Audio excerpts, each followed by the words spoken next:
Bonjour à tous et bienvenue à cette nouvelle émission, l'Hebdo de la médiation 2022. Bonjour et bienvenue dans l'Hebdo de la médiation. Bonjour à tous et bienvenue à l'émission L'Hebdo de la médiation. Bonjour à toutes et bonjour à tous et bienvenue à cette nouvelle émission, l'Hebdo de la médiation. Merci de couper vos micros et d'utiliser l'onglet Discussion pour poser vos questions. Bonne émission. Bonjour, bienvenue à tous et bienvenue avec tout ce panel d'invités extraordinaires. Vous pouvez, d'ailleurs, je remarquais que par rapport à notre thématique du changement, c'est vrai que sur le générique, je n'ai pas la même peau, la même couleur de peau. Donc voilà encore un changement avec ma pomme de terre cuite. Je suis au ski et j'en profite évidemment pour oublier ma crème solaire. Je vous dis bienvenue à tous, bienvenue à ceux qui nous rejoignent sur cette thématique donc incroyable du changement qui touche absolument tout ce qui est vivant sur la Terre. Merci à mes invités, Béatrice Versevy, qui va pouvoir développer cette thématique. Merci à Michel Thérain d'être là également, tous deux médiateurs professionnels. Et bien sûr, merci beaucoup à Jean-Louis Lascou d'être là, initiateur de la médiation professionnelle. On ne le présente plus. Merci beaucoup, Jean-Louis, d'être là. Il devait y avoir Walter Gilpin, mais je n'ai pas encore de nouvelles. Il va peut-être nous rejoindre en cours de route, ce qui est le propre même du changement. Alors, le changement, c'est quoi? Si on commence par juste une définition, alors vous l'avez peut-être tous fait de changer, fait de ne plus être le même. Donc, on voit déjà qu'il y a une relation à soi qui s'installe. Fait de quitter une chose pour une autre, état de ce qui évolue, se modifie. Après, ça, c'est les définitions lambda, mais on voit que le terme changement est utilisé, comme l'écrit Jean-Louis, dans son dictionnaire encyclopédique de la médiation, dans des contextes très différents, notamment selon qu'il y a continuité d'existence ou confrontation à une fin d'existence. Dans la continuité d'existence, c'est vrai que le cas d'un changement au niveau relationnel, par exemple, nous connaissons en tant que médiateurs professionnels les trois issues possibles à ce changement, soit la reprise de la relation, ce qui serait finalement un non-changement quelque part, soit l'aménagement de la relation ou sa rupture consensuelle, provoquant alors un changement désiré de part et d'autre. Mais on verra comment on peut avancer sur ça tout à l'heure. Dans la confrontation, par contre, à la fin de l'existence, nous sommes dans le changement existentiel et devons faire face à un phénomène plutôt irréversible impliquant un deuil. Les issues peuvent alors s'inscrire dans un rapport de force en soi, un rapport de capacité à laisser être les choses sans pour autant leur donner prise, ou alors on se retrouverait dans une forme d'issue plutôt par abandon ou résignation. Alors pour parvenir à l'apaisement réel, la stabilité de notre SHE, le cheminement est varié. Il peut passer par celui des croyances, qui est un refuge globalement beaucoup partagé pour retrouver une pseudo-stabilité, ou alors la rationalité, qui est un cheminement certes âpre et méthodique, mais combien plus stable. Alors, quoi qu'il en soit, moi, le mot changement m'évoque trois autres mots: vie, temps et émotion. Le changement, c'est maintenant, clamait le fameux slogan de campagne de François Hollande, basé d'ailleurs sur une formule rythmique, je vous le dis comme ça, 1, 2, 3, 1, 2, 3, en question-réponse, le changement, c'est maintenant. Donc, vous voyez que la rythmique nous hypnotise par sa cadence rassurante, tout en reposant sur une affirmation qui est complètement fausse scientifiquement. Il n'y a pas une fraction de seconde qui soit la même que celle qui la précède, selon Gaston Bachelard. Les événements se présentent et se suivent dans une continuité, dans une succession cohérente de causes, d'effets et de conséquences. Le changement interviendrait donc dans ce que nous projetons ou pas comme futur dans notre existence. Si nous ne nous projetons pas, si nous arrêtons de créer du temps en permanence, puisque c'est bien nous qui passons dans le temps et non le temps qui passe, si nous ne nous projetons pas donc dans un futur, par exemple, qui serait basé sur la mémoire d'un passé insatisfaisant ou au contraire tellement satisfaisant que l'on voudrait le retrouver suite aux heures qui nous a impactés, alors ce temps psychologique basé sur notre mémoire s'arrête et nous nous retrouvons face non pas au changement dans ce qu'il nous apporte ou ce qu'il nous enlève, mais bien face à la continuité de la vie qui s'exprime et s'auto-célèbre en fonction d'événements motivés eux-mêmes par l'extérieur ou par nous-mêmes, et en tout cas par nos émotions. En fait, la vie contiendrait en permanence tout le possible à venir. Et le temps serait lui-même une pensée. Et même cette pensée apparaîtrait dans le temps, ordonnant simultanément les choses en fonction de nos émotions. Cependant, ce qu'on peut voir, c'est que les émotions, elles se manifestent dans le présent. La beauté, la joie, la tristesse, la colère, la peur, qui sont des conséquences d'un changement quel qu'il soit, nous ramènent invariablement au présent et, encore une fois, à notre SHE, à nos satisfactions de nos besoins, notre harmonie en soi, en nous, et notre équilibre relationnel avec le monde extérieur, notre homéostasie, homme stable. Alors, le cheminement le plus rapide pour retrouver cette stabilité, c'est celui de la rationalité, bien sûr. C'est celui également de l'apprentissage d'une méthode pour structurer sa pensée et rester dans cette rationalité qui, elle seule, permet d'envisager de passer, par exemple, de l'adversité à l'altérité. Mais je ne vais pas en dire plus et je vais laisser tout de suite la parole à Béatrice Versevie pour nous dire un peu plus ce qu'elle pense, elle, du changement. Merci Jean-Bruno pour cette très riche introduction sur le changement. Mais c'est vrai, comme tu le dis, le changement, c'est tout le temps. C'est la vie, c'est l'éternel mouvement. Et alors, face à ces changements, qu'est-ce qu'on va pouvoir faire? De mon point de vue, je ne vois pas 36 possibilités. Soit on suit le mouvement, on s'adapte, ou alors on résiste, on s'oppose. On pourrait peut-être regarder de plus près les caractéristiques d'un changement. Par exemple, on pourrait distinguer quand le changement est désiré ou imposé. Lorsque le changement est imposé, on peut imaginer que la personne va être davantage en position de résistance que dans le cas où il est désiré déjà. Et dans ces cas, on peut aussi constater que certaines personnes accueillent bien le changement et d'autres non. Alors, c'est peut-être plutôt par rapport à la manière d'accueillir le changement que les interactions avec l'entourage vont varier. J'ai bien envie d'explorer avec vous ce qui fait qu'un changement est bien ou mal accueilli. On vient de le voir, ça ne dépend pas forcément du fait qu'il soit désiré ou imposé. Finalement, qu'est-ce que c'est? Un changement, c'est toujours un passage d'une situation connue vers une situation inconnue. La part d'inconnu est provisoirement comblée par une projection intellectuelle que va faire la personne. Elle va mettre en place un scénario dans une direction pour se mettre en mouvement. Et si c'était sur cette part d'inconnu que se jouait l'état émotionnel de la personne? On peut constater tous les jours, vous et moi, que rares sont les situations qui se déroulent exactement selon le scénario que nous avons imaginé.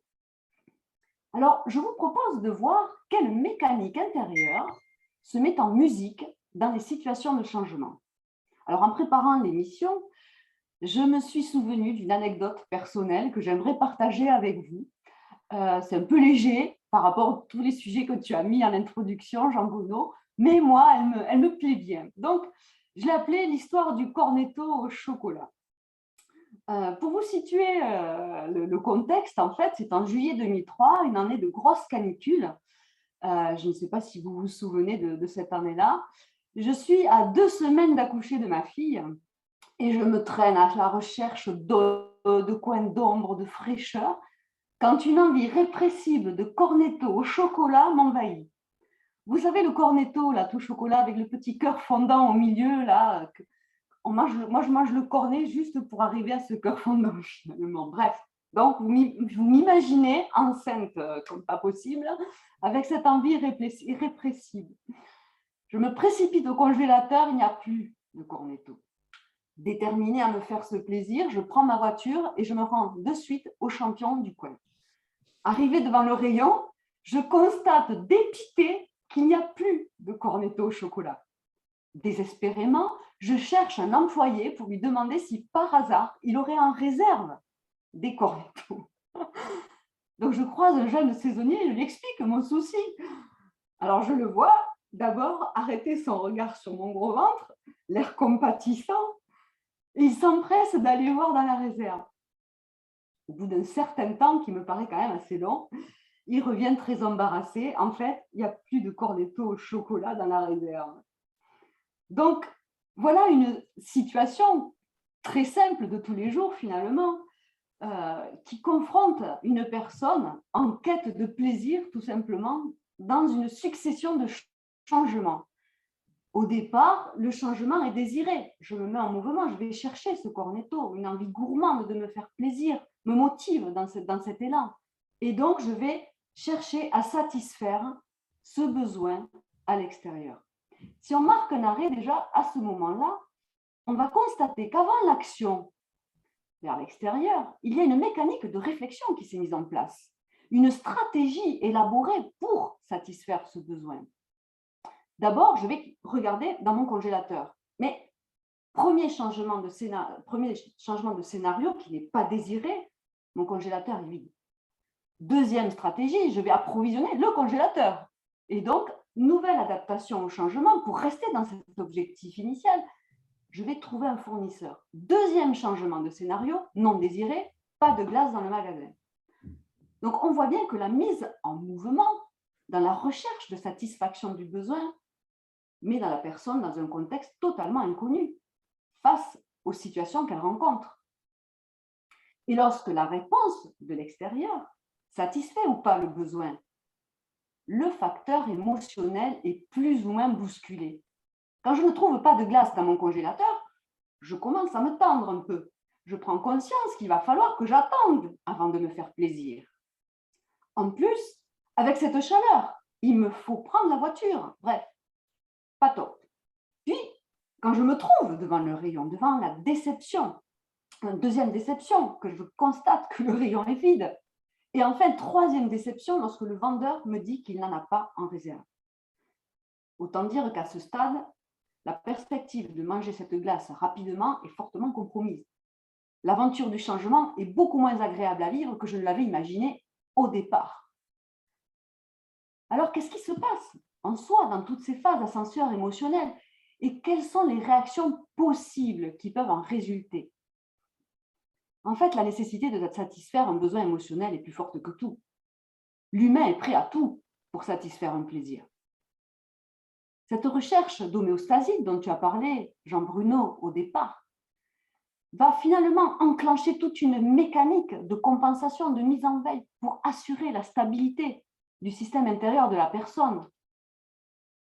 Et lorsque le besoin à l'origine de l'action n'est pas satisfait, cette mécanique se met en mouvement dans une quête de sens pour comprendre mais pourquoi ce besoin n'est pas satisfait.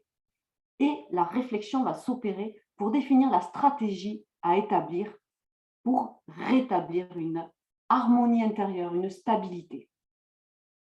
Donc, en fonction de l'état de conscience de la personne vis-à-vis de ses émotions, l'usage de la raison pourra soit réguler les excès émotionnels ou au contraire les laisser s'exprimer sans retenue. Alors, je vous propose d'imaginer maintenant deux scénarios sur la suite de la scène. Un qui va pouvoir être dans résistance face au changement et l'autre dans une adaptation. Si j'accueille mal ce changement, je peux me laisser totalement emporter par la frustration et m'en prendre à ce pauvre employé qui n'y est strictement pour rien. Dans ma réflexion, je peux le rendre responsable de ne pas vouloir satisfaire mon besoin irrépressible de cornetto au chocolat. Sur le moment, je peux même ressentir un soulagement de me défouler sur lui et avoir même l'impression de rétablir un équilibre de justice. Soutenu par l'idée que c'est de sa faute si je n'ai pas ma glace, ça me paraît alors naturel, normal de m'en prendre à lui. On voit bien que ma réaction est totalement détournée du besoin initial d'acheter une glace. On constate à quel point la réaction dirigée par l'émotion est totalement irrationnelle. Mais il peut y avoir une autre solution, une autre réaction aussi. Si j'accueille bien ce changement, je peux ne pas me laisser emporter par ma frustration, garder mon calme. Je peux décider, en conscience, de réfléchir rationnellement sur une autre manière de m'approvisionner en cornetto. Je peux laisser l'employé faire son travail, le remercier d'être allé vérifier dans la réserve. La satisfaction de recherche d'équilibre, dans ce cas, va consister à garder la tête froide. Avoir conscience que si je me laisse emporter par mes émotions, ça ne va pas me permettre davantage de m'approvisionner en cornetto et même au contraire me faire perdre du temps. Cette réaction est rationnelle. Elle est guidée par ma raison, avec la prise en compte de l'impact émotionnel. Donc, on voit bien que la recherche d'homéostasie, qui est davantage un réflexe que le fruit d'une démarche raisonnée, peut générer des réactions totalement opposées. Ça va dépendre de l'acte de conscience de la personne vis-à-vis de ses émotions. Ce qu'on peut constater à travers ces deux scénarios, c'est que si le changement est mal accueilli, c'est parce que la personne, elle n'arrive pas à se distancier de ses émotions. Elle laisse libre cours totalement à leur manifestation. On voit qu'elle en perd même son idée principale, son envie de plaisir, de déguster une glace. Et au contraire, si le changement est bien accueilli, c'est parce que la personne a conscience de la manifestation de ses émotions. Elle parvient à en rester distanciée pour prendre des décisions adaptées à la situation et satisfaire son besoin initial. Alors, dans la première réaction, l'action et la réflexion, les deux, suivent un schéma d'adversité. L'autre est carrément un adversaire à qui j'attribue l'intention de m'empêcher de satisfaire mon besoin. Je lui en veux terriblement de ne pas pouvoir me permettre d'avoir mon cornetto. Aveuglé par mes émotions, je perds la lucidité face à la situation qui me permettrait de reconnaître qu'il n'y est pour rien. Et dans la deuxième réaction, la réflexion et l'action suivent un schéma d'altérité. Je reconnais les circonstances factuelles qui font que mon interlocuteur ne peut pas satisfaire mon besoin. Il a fait son travail. Il a répondu à ma demande en allant vérifier dans la réserve. J'ai conscience qu'il ne le fait pas exprès de ne pas avoir de glace. Je ne peux que constater qu'il ne cherche pas à me nuire. Je ne lui en veux pas. Donc voilà, nous venons de voir à travers toute cette histoire et ces scénarios que je vous ai proposés comment le changement peut affecter une personne en fonction de son état de conscience sur ses émotions. Et par conséquent, ce qui va conditionner sa manière d'interagir avec le monde qui l'entoure. Alors voilà, j'ai fini mon exposé. Je vous propose de partager le vôtre. Moi, Béatrice, en tout cas, je te remercie parce que la métaphore, même aussi légère soit-elle du cornetto, est bien celle qui nous permet de réfléchir à nos fonctionnements face au changement. Il y a une autre métaphore qui est très très forte aussi, que j'aime beaucoup, c'est celle de la voiture. Lorsque j'apprends à conduire une voiture avec le changement de vitesse et que je passe de la 4e à la seconde et que je fais vrombir le moteur, alors là, qui est le moteur et qui est celui qui provoque le changement? Si pareil, si je passe de la seconde à la 4e, ça va patiner. J'ai une action, moi, sur le moteur. Et qui peut, s'il était vivant, ce moteur, se dire « Oh là là, quel changement, qu'est-ce que ça me fait mal, qu'est-ce que ça me fait galérer d'être en sur-régime ?» Imaginons que le moteur de la voiture soit vivant. Effectivement. Et là, on a une métaphore avec les relations managériales, où le changement est imposé. Alors, si les gens veulent aller plus vite, eh ben, ils ont un super coach qui va leur faire du cardio, ça marche. Mais si on passe directement de la seconde à la 4e et que ce n'était même pas voulu, il va y avoir des résistances, comme tu le disais très bien, des tensions. La frustration va être au rendez-vous. Mais voilà, c'était juste parce que ça m'a fait penser à cette métaphore de la voiture avec les changements de vitesse qui marche bien aussi avec notre homéostasie et le rapport au changement, quel qu'il soit, en permanence. Michel, toi, qu'est-ce que tu pourrais dire sur le changement? Le changement. Alors, bonjour à tous et puis merci Jean-Bruno. En fait, quand Jean-Bruno m'a contacté pour participer donc à cet hebdo de la médiation, je lui ai dit tout de suite oui, Jean-Bruno, en fait, ça tombe bien, j'ai un cas là en tête récemment et dont je pourrais parler. Et puis, c'est vrai que chemin faisant, j'ai commencé à installer mon ordi ce matin et puis à positionner ma caméra. Et puis à un moment, j'ai dit, tiens, mais au fait, quelle chemise je mets aujourd'hui? Ah bah écoute, la rose, ça ira très bien avec le fond, ça va faire. Et puis, j'avais réglé la question de la chemise et puis au moment de mettre mon pantalon, j'ai dit, mais en fait, c'est ceinture ou c'est bretelle ce matin? Ceinture ou bretelle? Alors, je ne savais pas trop. Alors, bretelles, ça donne ça, n'est-ce pas? Et puis ceinture, ça donne ça. Et ça devient, au bout d'un temps, ça devient compliqué, quoi. Alors, en fait, l'histoire dont je vais vous parler après, c'est qu'en réalité, ben voilà, j'ai pas pu prendre de décision, ou la personne dont je vais vous parler, elle n'a pas pu prendre de décision non plus. Donc, elle est un peu dans ma situation là. Elle a une branche un élastique de bretelle qui est là, et puis bah, c'est vrai que esthétiquement, on peut se poser la question, est-ce que ça fait l'affaire? En tout cas, il y a une histoire comme ça et qui ferait peut-être rire Jean-Louis, ou ceux qui ont vu le film Il était une fois dans l'Ouest, où à un moment, vous voyez, ça fait rire Béatrice, pardon, effectivement, le gars avait mis la ceinture et les bretelles. Et ça se finit mal pour lui hein, à la fin. Donc, je n'aurais pas à me trouver dans cette situation. Donc, pour revenir à des choses plus, bah, peut-être un peu moins drôles, tout compte fait, c'est le témoignage. Le conflit décisionnel, c'est vraiment le conflit décisionnel dans lequel tu es, et tu vas nous développer donc cette difficulté quand on a à choisir. Ouais. Quand on a à choisir, et dans des cas un petit peu plus sérieux, donc enfin ça dépend après tout. Donc il s'agit en fait de l'écoute citoyenne gratuite. Alors, Voilà. excuse-moi, je te recoupe, Michel, je te recoupe, mais parce qu'il y a eu une connexion difficile et on a eu une interruption, donc tu vas pouvoir reprendre tranquillement ta phrase. On a eu un petit changement imposé. Oui, donc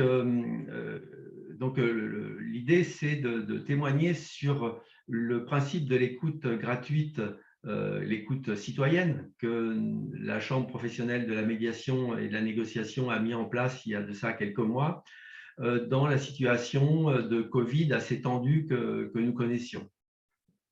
Et donc,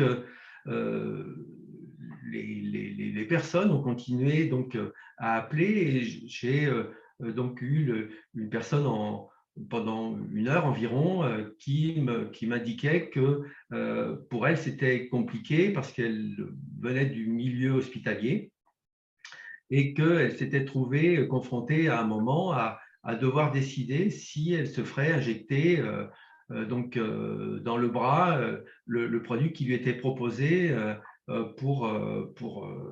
tout cas peut-être pour lutter contre donc un virus, mais en tout cas au bout prendre une décision de savoir si ne se faisant pas donc injecter, elle pourrait rester dans l'administration et garder son travail. Et puis bon bah voilà, les choses se sont imposées à elle, tout compte fait.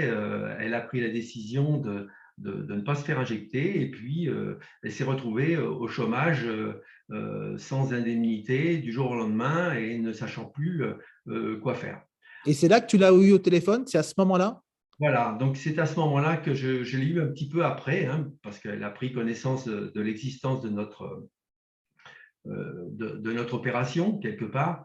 Je dirais, se dit en passant, que cette opération-là, elle peut se continuer hein, toute l'année. Après tout, on est là aussi pour ça.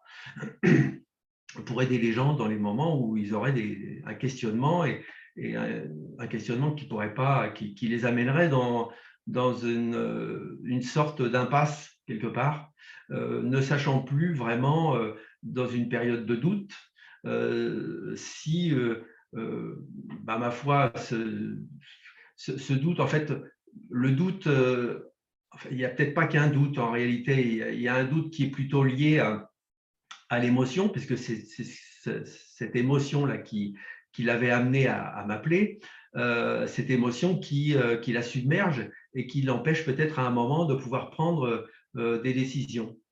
Donc, OK, elle appelle l'écoute gratuite, elle est là, on discute, et à un moment, je vois bien que, clairement, évidemment, elle est dans une situation, même si elle a pris une décision de sortir, elle est dans une situation, tout compte fait, où on lui a imposé quelque chose qu'elle n'a pas accepté, et puis, elle décide quelque part de partir, de se mettre en retrait de cette position-là. Maintenant, elle n'est quand même pas satisfaite. Parce qu'elle n'a pas de projet encore. le projet pour elle, c'est compliqué, quoi. Elle ne voit pas bien dans quelle situation.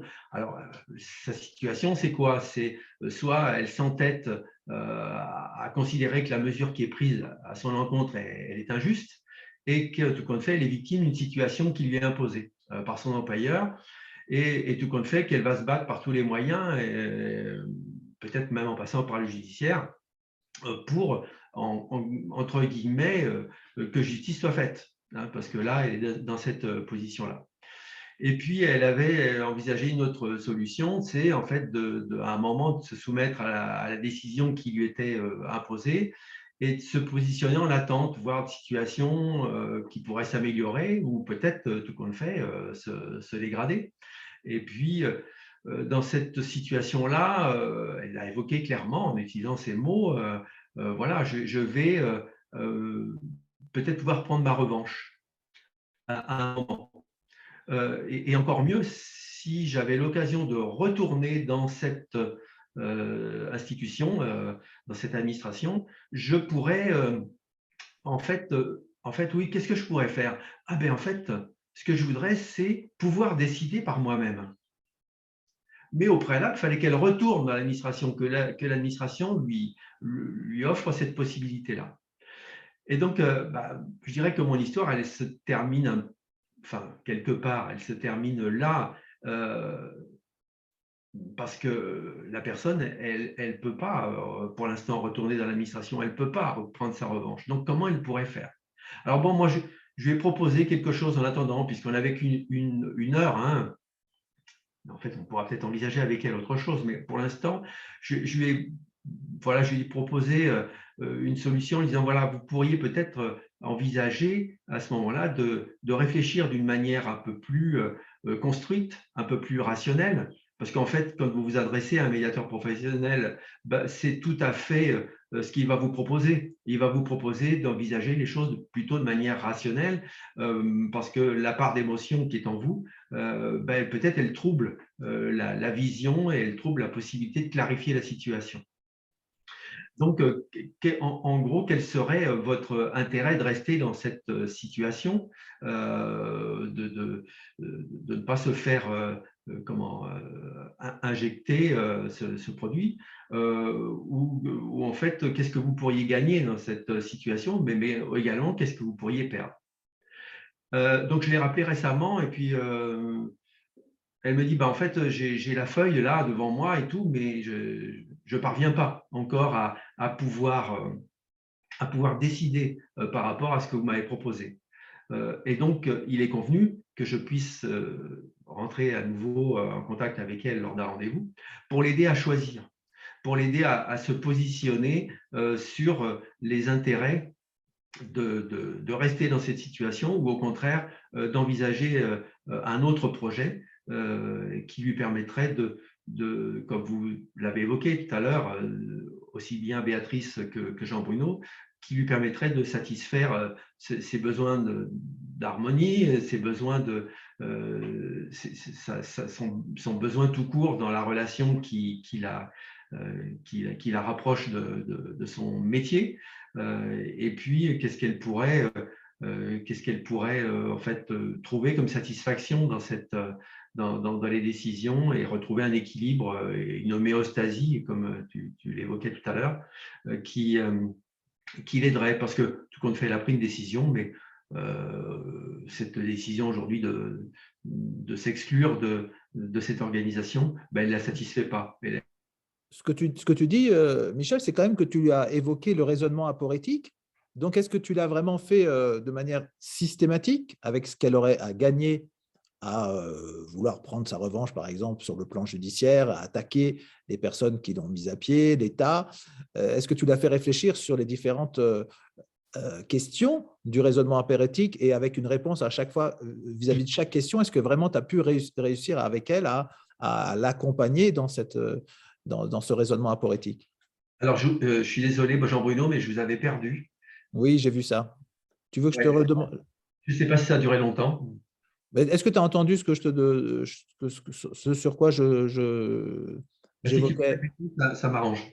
Tu parlais d'un peu de raisonnement aporétique tout à l'heure en lui disant de réfléchir sur ce qu'elle avait à gagner ou à perdre. Est-ce que tu as pu avoir, parce que ce n'est pas évident le raisonnement aporétique, quand on a quelqu'un qui est encore en proie à des doutes émotionnels face à un changement imposé, de pouvoir le conduire. Et il faut vraiment le conduire systématiquement. Donc, comme tu l'as évoqué, ce raisonnement aporétique, est-ce que je te demandais si tu avais pu vraiment recueillir des réponses sur chacune des questions? Alors, ben, justement, ça fait l'objet, si tu veux, d'une prochaine, Accompagnement. voilà, d'un prochain entretien où on va pouvoir, où je vais pouvoir l'aider à remplir quelque part les cases. Oui, il ne faut pas les lâcher, les personnes Voilà. là-dessus. Et ne pas lâcher parce que effectivement, il y a les allers-retours dans le raisonnement qui font que il faut quelquefois du temps. Hein. Donc la personne aujourd'hui, elle me dit, en fait, j'ai un peu de temps. J'ai un peu de temps parce que financièrement, oui, j'ai un peu de temps, mais je regarde cette feuille et je peux pas répondre. Mais en fait, elle se donne du temps. Elle a besoin de temps pour pouvoir réfléchir et s'accorder un moment de quelque part de paix voilà. Quand tu parles d'une feuille, c'est une feuille blanche ou c'est une feuille sur laquelle tu as déjà pu lui donner une trame? Voilà, donc j'ai positionné, j'ai fourni la trame. Et donc, oui, effectivement, au départ, ce n'est pas une feuille blanche, parce que sinon, ça ne servait à rien qu'elle appelle un médiateur professionnel. Donc, je lui ai donné une trame, je lui ai expliqué comment elle pouvait commencer à… Et puis, en réalité, je lui ai pris un exemple. Hein. J'ai pris un exemple bateau, et puis je l'ai construit et je lui ai donné déjà le chemin et qu'elle pouvait s'appliquer à la problématique qu'elle rencontrait. Alors, c'est intéressant parce que ce que tu dis, puisque tu dis qu'en même temps, elle a du mal à remplir cette feuille. Donc, elle est confrontée effectivement à devoir lâcher prise parce que précédemment, elle a donné prise à ce conflit décisionnel de devoir partir de l'hôpital ou d'y rester et que faire de sa vie, de l'injection d'un produit en lequel elle n'avait pas confiance, etc., etc., etc.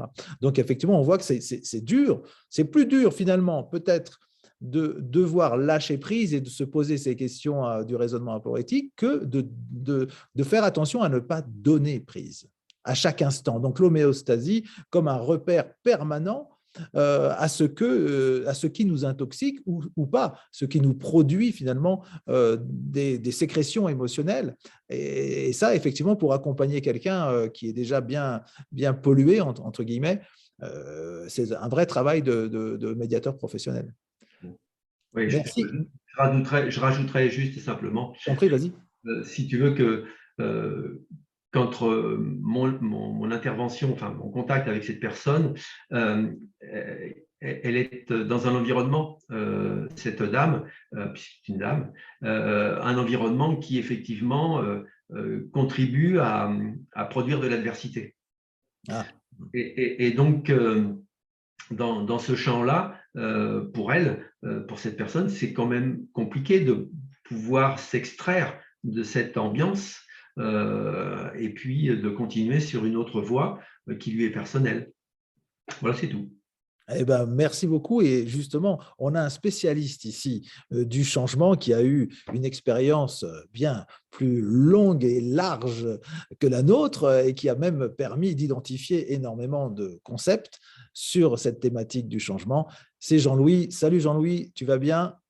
C'est à toi. Qu'est-ce que tu pourrais dire par rapport à ce cas? Salut Jean-Bruno. Salut. Salut à tous. J'ai l'expérience du changement, oui, bien sûr, j'ai l'expérience des changements et des changements brutaux et des changements soudains, des changements désirés, des changements pas désirés, des changements bien accueillis et mal accueillis, comme le rappelait Béatrice tout à l'heure. Et je ne vais pas m'arrêter sur une situation parce que une situation, c'est comme ça reste une situation.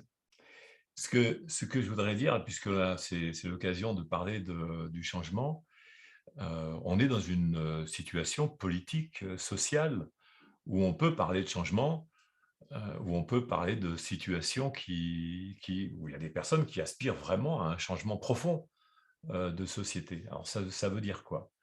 Alors, ça veut dire en l'occurrence que ce n'est pas une révolution qui est en train s'articuler dans la vie en société. Un changement, c'est quoi? Tu disais, tu donnais un certain nombre de synonymes tout à l'heure, mais il y a aussi les synonymes plus brutaux, hein, du genre, ce que je viens de dire, révolution, un bouleversement. Mais il y a aussi une continuité. Et j'ai envie de regarder ce qui se passe dans une entreprise ou dans la vie en société. Alors, on pourrait regarder ce qui se passe pour soi, hein, parce que c'est toujours des choses différentes entre ce qui se passe pour soi, ce qui se passe dans la vie en société et ce qui se passe dans une entreprise. Ce n'est pas les mêmes implications. Ce n'est pas la même manière de piloter l'affaire, je dirais.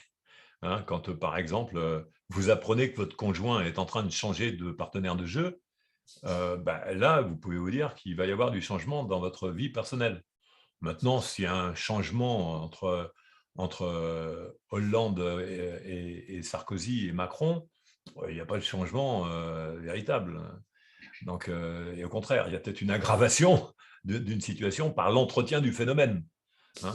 Donc, ça, c'est une question de regard sur la réalité, je dirais, parce qu'à partir du moment où il y a des gens qui demandent qu'il y ait des changements, c'est quoi? C'est souvent pas grand-chose. Un changement, c'est une amélioration des conditions de vie. C'est ça, le changement qui est attendu. C'est pas grand-chose. Parce quand on voit, par exemple, les milliards qui ont pu être investis au profit du monde pharmaceutique et des laboratoires pharmaceutiques, on peut se dire qu'il y a peut-être un petit peu de ces milliards, quelques miettes qui auraient pu être données à quelques personnes qui étaient prononcées, qui voulaient un changement, une amélioration de leur vie et qui s'étaient affublés d'un gilet jaune et qui continuent. D'ailleurs, le mouvement continue.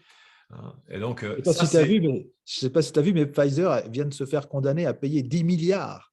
Oui, mais c'est que dalle. Mais ils en ont gagné 80. Alors là tu peux dire qu'il n'y a pas de changement là-dedans parce que c'est une habitude qu'ils ont. Donc, ce n'est pas un changement. Pfizer, ça fait longtemps, il y a une grande liste de condamnations de Pfizer et puis de tous les laboratoires pharmaceutiques. Hein. Donc, quand je vois qu'on se réfère à l'OMS pour dire que c'est là qu'il va y avoir, il faudrait faire du changement sur les règles, sur les référentiels de toutes ces natures. Alors, moi, je me dis, pour s'en tenir à l'idée du changement, là, je prends des exemples qui sont vraiment les pieds dans le plat de la vie sociale et politique, il y a deux choses principales. Tu parlais de l'entreprise. Tu voulais être dans l'entreprise ou… Dans l'entreprise ou dans les organisations. C'est de dire, globalement, ce que les gens attendent, c'est une continuité. Dans quoi? Dans une forme d'état d'esprit, c'est-à-dire une continuité dans leur sécurité, dans leur manière de vivre paisiblement la vie. Ça, ils veulent la continuité. Mais ils veulent des améliorations. Donc, quand on parle de changement, on parle très souvent, sans s'en rendre compte, d'amélioration sensible. Et ce que je vois, par exemple, dans le monde de l'entreprise, quand on va annoncer un changement, c'est qu'il va y avoir des licenciements. Hein, que je dise clairement les choses. Même si ça paraît un peu un changement. Je me souviens quand il y a eu des changements de l'intégration des technologies, par exemple, dans les entreprises, en 1991, j'ai été l'un des acteurs dans certaines entreprises de l'introduction de la micro-informatique. Et la micro-informatique, ça a introduit un vrai changement, hein, parce que ça a amené les personnes à avoir un écran plus grand que sur les machines habituelles, avec les petits écrans verts qu'il y avait, ou alors des personnes qui avaient des machines à boules. Hein, je ne sais pas si vous vous souvenez, pour ceux qui ont un peu de mémoire de ça. Et bien là, maintenant, ils avaient un écran. Et un écran avec tout leur texte affiché devant eux. Hein. Les gens avaient ça devant eux, ils avaient leur texte, comme s'ils allaient avoir la feuille, sauf que c'était une feuille, un écran qui leur renvoyait la feuille. Et puis après, ils imprimaient. Et sur le coup, il y a eu des ordinateurs qui sont arrivés, et là, il y a eu un changement profond, puisqu'il y a eu de moins en moins de personnel de secrétariat, puisque le personnel d'encadrement s'est vu à tapoter avec 3 doigts, hein, avec 6 doigts, comme ça, à tapoter sur les claviers leur propre texte. Il n'y avait plus de secrétariat, il y a de moins en moins de personnel de secrétariat. Je ne sais pas si vous vous souvenez, il y avait des poules de secrétaires dans des bureaux, mais c'était incroyable. Et les gens arrivaient avec des panières de textes. Hein. Moi, je n'ai pas eu ça, mais je me souviens que j'arrivais le matin, j'avais bossé le soir, j'arrivais le matin avec mes documents que je posais sur la table de la secrétaire qui ne tapait jamais assez vite. À 50 mots minute, je me souviens qu'on recrutait des personnes qui tapaient 50 mots minute, qui était la course quand même. Hein. C'était vraiment… Et changement profond, eh bien, on est passé d'un moment où il y a eu des écrans sur les ordinateurs avec des espèces de coffres de disques durs incroyables qui chauffaient les jambes, à hop, on dégage et tout le monde a un ordinateur portable qu'il va pouvoir utiliser. Et ça, c'est un changement et vous voyez bien que c'est une amélioration ou alors une conformisation à un certain type de travail qui va augmenter la productivité des personnes avec un retour qui n'est pas forcément très équilibré. Oui, c'est un double tranchant. C'est effectivement un double tranchant parce que la productivité des personnes, des cadres, a fortement augmenté, c'est clair, avec les ordinateurs. Et à côté de ça, il y a eu une perte d'emploi importante et sans compensation. Sans possibilité de recyclage, d'évolution. Donc, on a eu une augmentation du nombre de chômeurs et avec des personnes qui ont dit oui, qui managent le changement. Hein. Donc, j'ai introduit 2 mots qu'on avait déjà abordés la fois d'avant, c'est la gouvernance par rapport au changement et le management du changement. C'est vraiment 2 choses différentes parce que la gouvernance, je dirais qu'elle doit assurer l'état d'esprit de continuité, tandis que le management a à s'occuper de la mise en œuvre des évolutions technologiques, de la pratique de tout ça. Donc, c'est ce travail-là qu'il faut envisager et il faut bien comprendre qu'il y a un gros problème au travers de ce que disait Béatrice tout à l'heure, quand on parlait du changement bien accueilli ou du changement mal accueilli, ou des changements désirés ou des changements imposés. Comment ça se passe ? Alors, c'est une grille de lecture. Hein. Il faut bien comprendre qu'on a un carré qui est là. Il y a les changements désirés, les changements non désirés, les changements bien accueillis, les changements mal accueillis.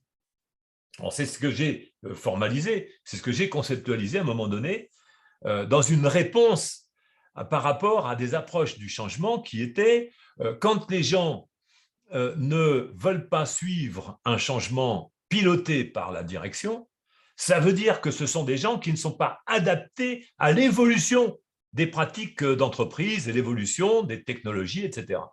Et c'est les gens qui se retrouvaient mis en cause. On l'a vu, par exemple, par rapport à Orange, on l'a vu par rapport à Orange, quand je dis ça, ce n'est pas Orange, c'était France Télécom.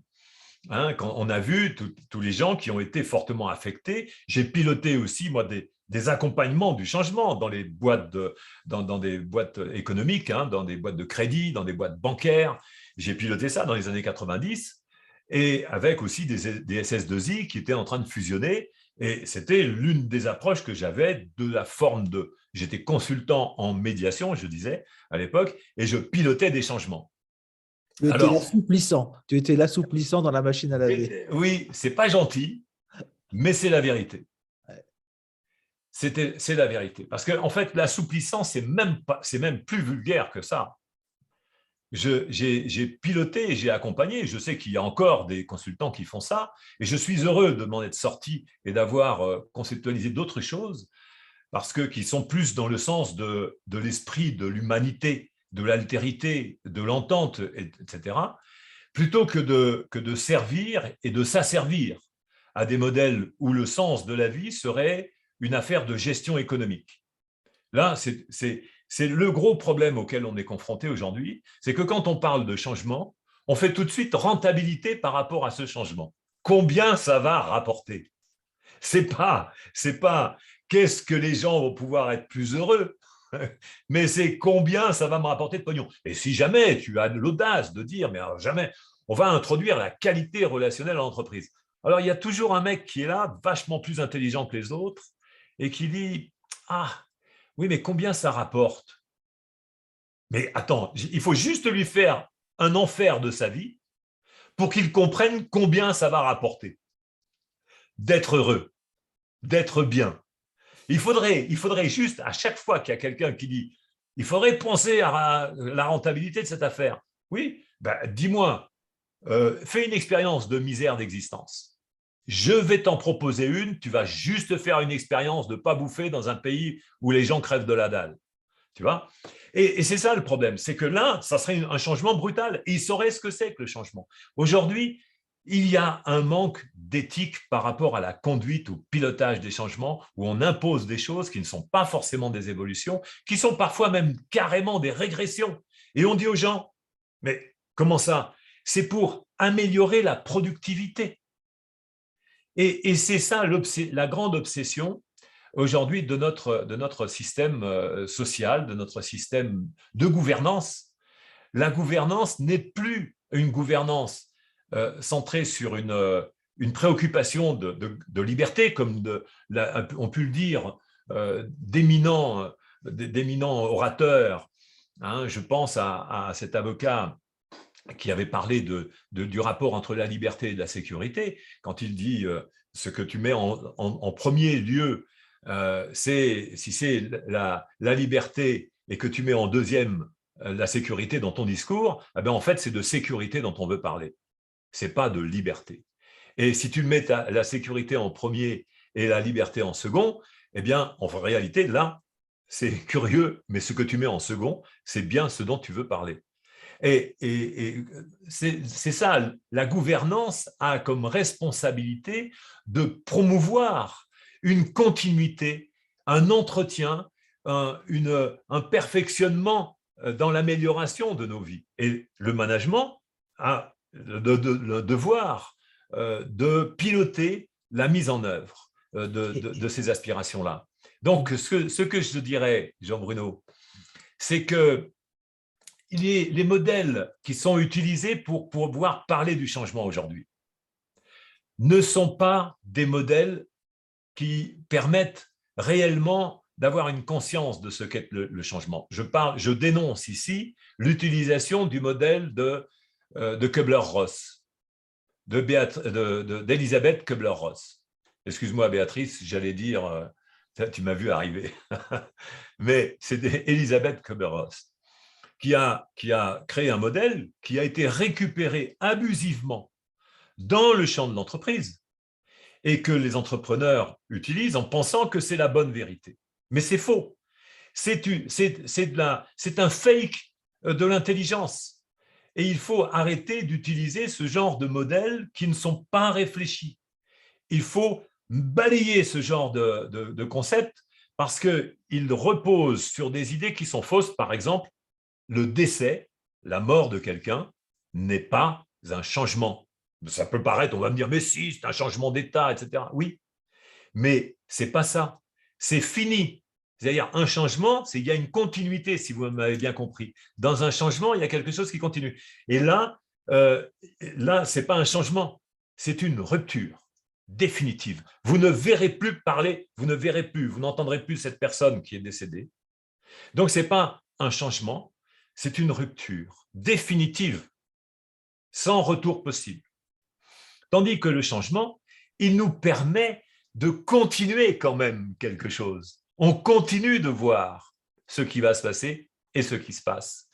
Et c'est ça la particularité du changement. Donc, le modèle de Kubler-Ross, je vous dis, arrêtez. Il y a maintenant un système que Béatrice évoquait, qui est une matrice qui permet de voir comment on peut piloter les changements, comment on peut accompagner les changements. Et je terminerai sur le fait de dire que ça permet de mieux comprendre les causes de refus des changements, les contestations de changement, parce qu'on ne conteste un changement que quand il est mal ficelé, mal présenté, et pas seulement non désiré, mais pas argumenté, pas logique. C'est-à-dire, on ne conteste pas pour contester. On conteste parce que la gouvernance ou le management n'a pas bien fait son boulot. Donc, c'est de ça dont il faut que les gouvernants et les managers soient bien conscients, c'est que si vous ne parvenez pas à faire passer votre changement, ce n'est pas la responsabilité des gens qui résistent, c'est de votre responsabilité parce que vous n'avez pas su mettre en œuvre une bonne compétence. Et là, je vous dirais, franchement, il est temps de faire appel aux médiateurs professionnels. Merci beaucoup, Jean-Louis. Merci de cette publicité pour évidemment notre savoir-faire et notre savoir-être. Et merci surtout d'avoir orienté le changement sur cette société, sur cette activité sociale, politique. C'est vrai que ça ne date pas d'hier, moi je dirais, le changement imposé via soi-disant les hautes technologies. On le voit avec les révolutions au niveau de l'agriculture, quand on commence à dire aux paysans, mais non, non, non, non, arrêtez, on va vous soulager, vous allez mécaniser votre agriculture, vous allez pouvoir prendre des engrais, etc. Alors qu'en fait, ils en sont ensuite les perdants à tout niveau. Et finalement, le consommateur aussi. Et alors, comment ils font les politiques pour faire passer ça? Eh bien, ils utilisent ce que tu dis. En même temps, ils ne sont pas mauvais parce que c'est ces arguments rhétoriques, ils sont là. Ils sont là pour convaincre les agriculteurs, par exemple, de se mécaniser à outrance pour finalement être pris à la gorge par des crédits qui n'en finissent pas et dont finalement ils sont les premiers complètement massacrés. Et nous derrière, avec les glyphosates et compagnie. Donc l'argument rhétorique a toujours été dans les politiques, y compris actuellement pour se faire injecter le vaccin. C'est des arguments affectifs, c'est des arguments de technologie dans lesquels on va se sentir coupable de ne pas suivre l'évolution technologique. Et puis, c'est aussi des arguments financiers. Quand on en dit « quoi qu'il en coûte, ne vous inquiétez pas, on sera là ». C'est hallucinant. On peut pas dire qu'ils sont mauvais. On peut dire simplement que ce sont des sophistes. Ce ne sont pas des gens qui réfléchissent et qui argumentent en fonction des attentes des personnes qui sont effectivement des attentes plutôt d'amélioration dans une continuité. Et le changement, après, même pour quelqu'un qui est dans la continuité et qui veut juste une petite amélioration, eh bien, effectivement, on ne sait pas ce changement s'il va vraiment lui apporter ce qu'il attend ou pas. Donc, la réflexion reste ouverte sur, surtout, pour moi, cette manière de ressentir dans l'homéostasie c'est un peu philosophique, mais notre ambiance interne, finalement, qui à chaque instant, à chaque seconde, peut évoluer, changer, passer d'un stress à un plaisir, passer d'une écoute à une fermeture, etc. Et plus on sera observateur et en même temps observer des changements qui nous impactent, plus on pourra rationaliser grâce aux outils de la médiation professionnelle, sortir du doute émotionnel et faire travailler le petit schmilblick, la structuration de la pensée. Voilà, on est à 13h22, on est vraiment bien. Vous pouvez, bien sûr, chers invités, redire un mot par rapport à tout ce qui a été évoqué ici. Béatrice, qu'est-ce que tu dirais par rapport à ce petit cheminement? Je trouve ça très intéressant. Le changement, c'est un vaste sujet puisqu'on y est tous dedans tout le temps. Et c'est fabuleux de pouvoir l'aborder à travers des anecdotes, des sujets politiques, du sérieux, du léger. C'est la vie, tout ça. Donc, ce que j'en retiens, moi, c'est être dans le vivant, vivre ce qui se passe et rester distancié en même temps.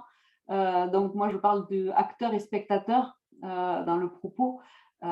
Et donc, face au changement, il n'y a que ça à faire parce que c'est ce qui aide à lâcher quand on n'a pas la main, quand on est impuissant devant ce qui se passe, parce que ça arrive aussi de constater… Et grâce aux outils de la matrice aussi. Parce que si on n'a pas les outils, effectivement, on est ballotté, comme avec un gros anneau dans le nez, comme les bœufs, par les émotions et par les changements, sans pouvoir du tout prendre de la distance.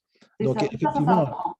Ça s'apprend et l'accompagnement du médiateur professionnel apporte ces outils-là pour que les personnes soient autonomes et dans leur vie, dans leur situation de vie, puissent garder les pieds sur terre et avancer et profiter de la vie aussi, puisque ce n'est pas parce que les changements nous sont imposés et pas forcément désirés qu'on peut ne pas profiter, donc pas du tout. On peut profiter de chaque chose. On peut continuer à conduire. Comment ? On peut continuer à conduire sa voiture avec ça. Mais bien sûr, on peut continuer à conduire sa voiture. Tant qu'il y a la vie, tant que ça ne s'arrête pas, le film, jouons. Merci. Merci Béatrice. Michel ? Oui, j'ai rencontré quelqu'un hier qui en fait me disait que la dame aimerait bien, la DRH, elle aimerait bien que que les managers de premier niveau changent leur point de vue, quoi. Et donc, ouais, c'est plus facile effectivement de voir les autres changer de point de vue que de changer soi-même de point de vue. Parce qu'en fait, je lui ai dit, mais ces managers de premier niveau, ils ont peut-être quelqu'un au-dessus. Et eux, c'est quoi leur discours? Et là, j'ai eu un blanc. J'ai eu un blanc et j'ai eu mon rendez-vous pour le mois de mai.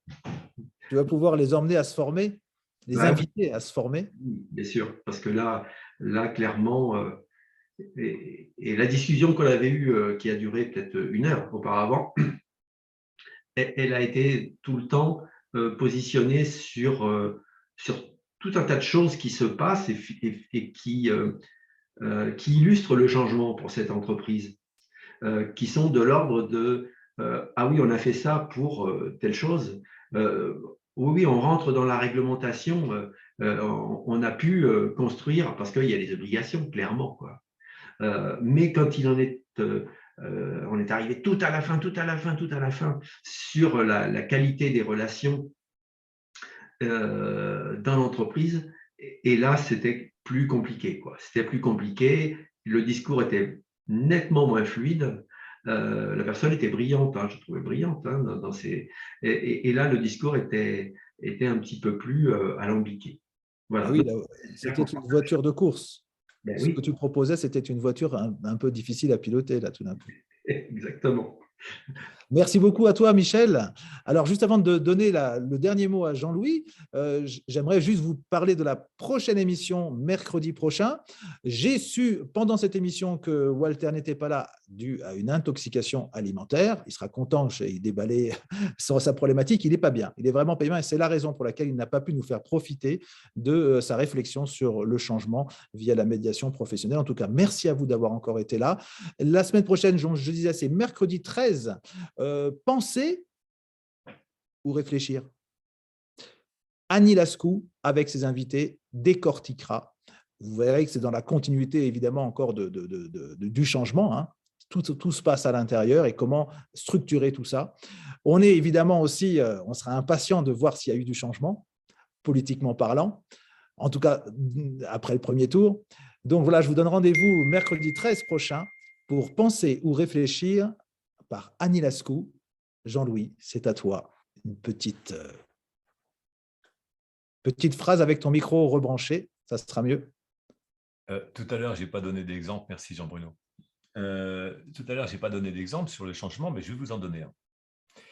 J'ai reçu ce matin une lettre, un mail de la part de YouTube qui m'a annoncé que l'une des vidéos que j'ai publiées sur la chaîne Mediator.tv a été retirée, supprimée par YouTube, parce qu'ils ont considéré que le contenu de cette vidéo n'était pas conforme au contenu de la pensée de l'OMS et qui faisait règle dans les publications sur YouTube.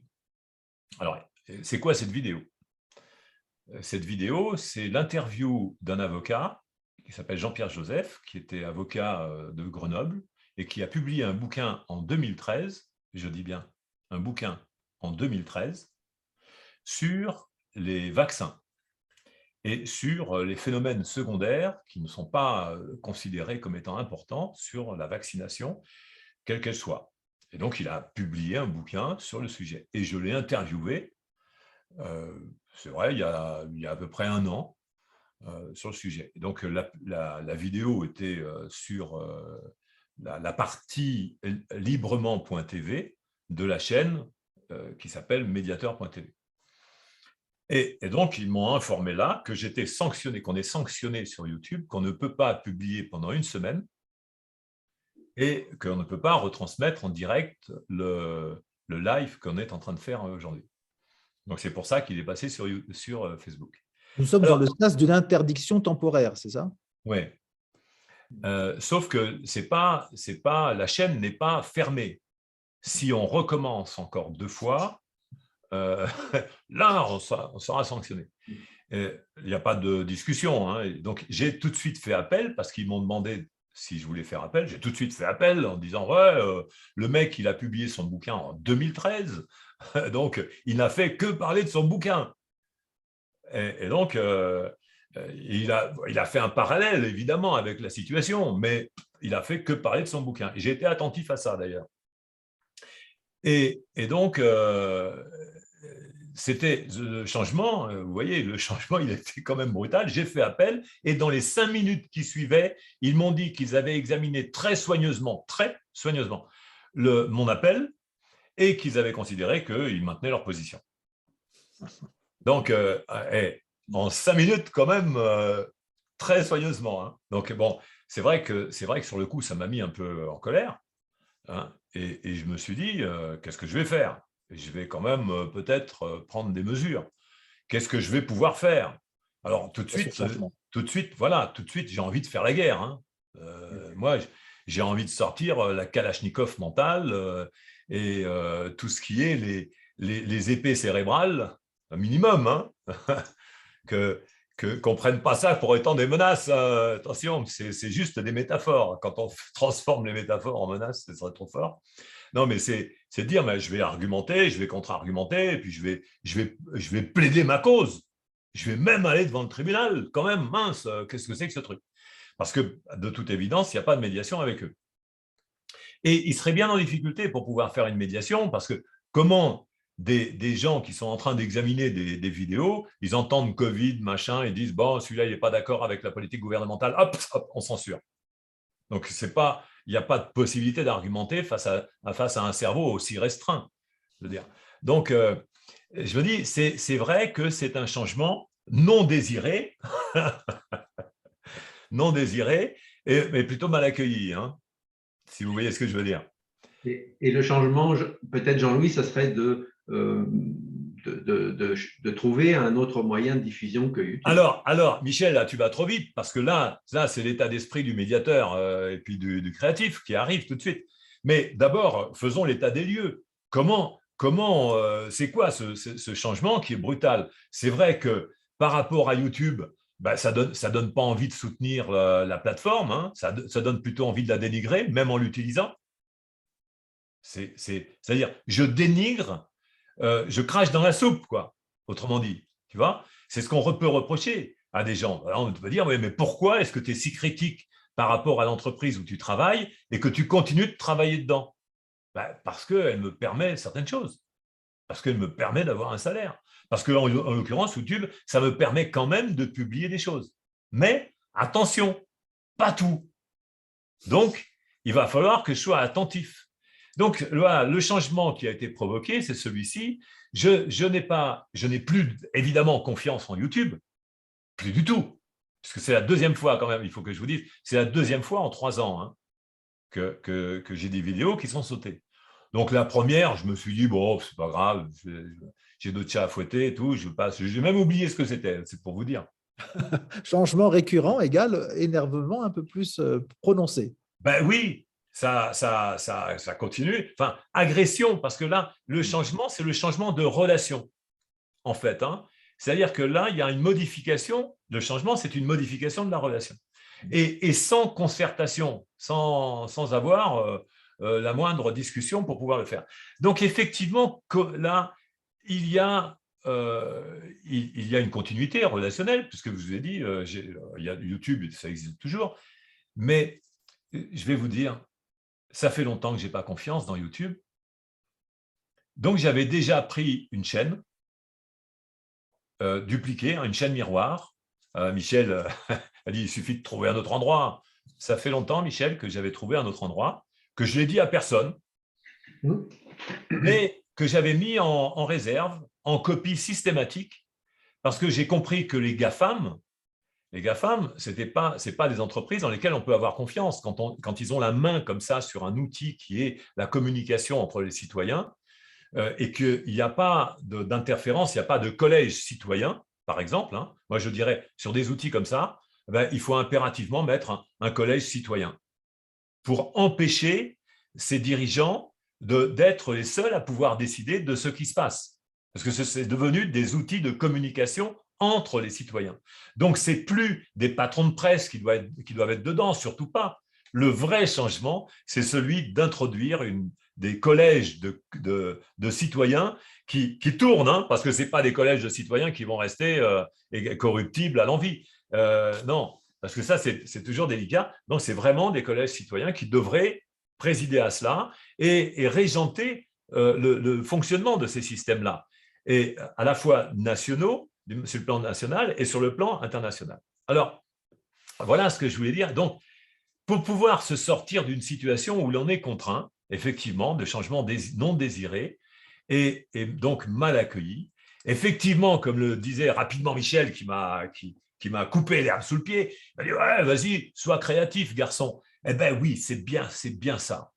C'est-à-dire que, comme je vous l'ai dit, j'avais déjà le truc derrière, mais j'ai pensé, je me suis dit, il est important de trouver une issue. C'est-à-dire que face à toutes les situations dans la vie, on sait qu'il va y avoir des modifications relationnelles. On devrait, dans l'enseignement, dans l'école, enseigner aux enfants que les émotions changent, que les sentiments changent, et que cette continuité d'existence ne se fera pas forcément avec les mêmes personnes.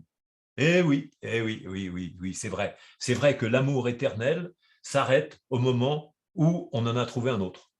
Ou alors, comme tu le dis très bien, ça sera avec la créativité qu'on arrivera. Et la créativité, je le dis, je le répète, il faut oser le dire, il y a des professionnels qui accompagnent la créativité. Quand j'ai dit, par exemple, accompagner l'inimaginable discussion, combien de fois, je me souviens, quand j'ai eu cette idée de l'inimaginable discussion, à force de piloter des discussions avec des gens, un jour, je me suis dit, mais c'était des gens qui me disaient, mais c'est inimaginable ça. Ah ben, je me suis dit, voilà, j'ai trouvé un bon mot, l'inimaginable discussion. Eh bien, c'est ça qui accompagne, qui facilite l'intégration des modifications dans les relations. Des relations, ces modifications, ce sont des changements. N'ayez pas peur. Pas avoir peur du changement. Exactement, c'est ce que j'allais dire. Et surtout, pas avoir peur d'avoir une inimaginable réflexion.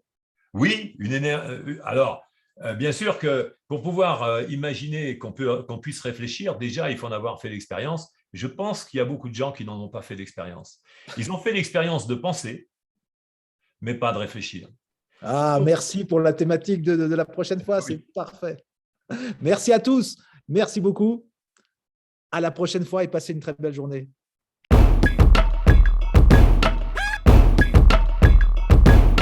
Abonnez-vous à Mediator.tv et cliquez sur la cloche pour être prévenu de nos nouvelles diffusions, de vos vidéos en direct ou en replay. Le programme des 4 prochaines émissions est disponible sur l'officiel de la médiation dans l'onglet webinaire. Si vous avez aimé cette émission, je vous invite à la liker et à la partager sur vos réseaux sociaux avec tous vos amis. Vous pouvez télécharger l'application La Médiation Professionnelle sur le Play Store ou l'App Store. Si vous avez besoin d'un médecin, vous allez sur Doctolib. Et bien, si vous avez besoin d'un médiateur professionnel, vous allez sur allomediateur.com.